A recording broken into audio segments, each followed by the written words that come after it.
Hi, if you have already decided to try magic mushrooms, this video isn't here to convince you to do it or not to do it.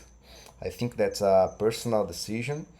What I do want to share is how I've learned to make those experiences safer, more intentional, and ultimately more meaningful. Hi, I am Eduardo. I'm a chemist and I'm a musician, and on this channel, I like exploring science, self development, and some ideas that help me live a more thoughtful life.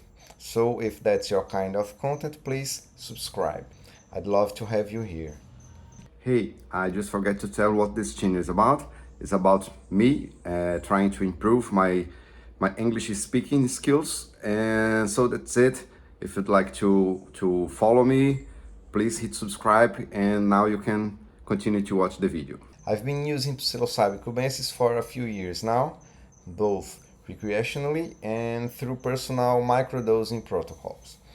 This isn't medical advice, and I'm not claiming to have all the answers.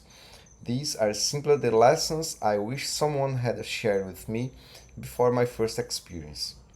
And the biggest lesson is that mushrooms aren't the entire experience. People tend to obsess over dosage, but in my experience, your mindset and your environment matter just as much, if not more. If you're anxious, emotionally overwhelmed, or surrounded by people you don't fully trust, mushrooms have a remarkable way of amplifying whatever is already there. They're not creating those feelings, they are simply making them much harder to ignore. Another thing I've learned is that there is absolutely no reward for taking more than you need.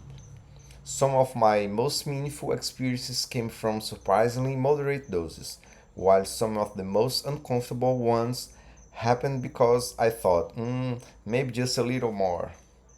Respect has always taken me further than curiosity alone.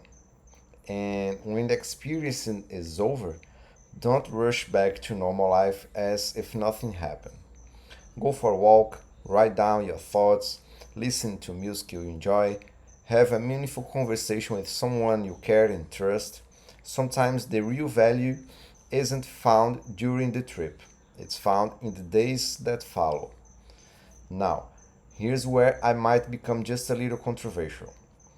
We've been taught that altering consciousness is dangerous.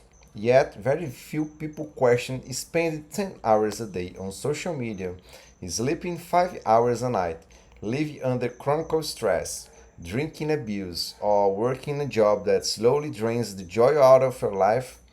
Those things alter our consciousness too. We've just agreed to call them normal.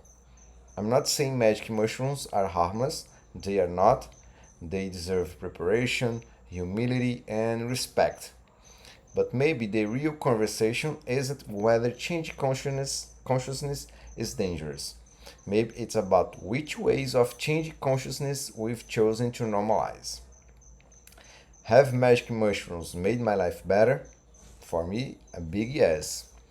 Not because they healed me or revealed me some secret truth about the universe, but because they occasionally remind me to slow down, to spend more time in nature, to appreciate music, and notice how beautiful ordinary life already is.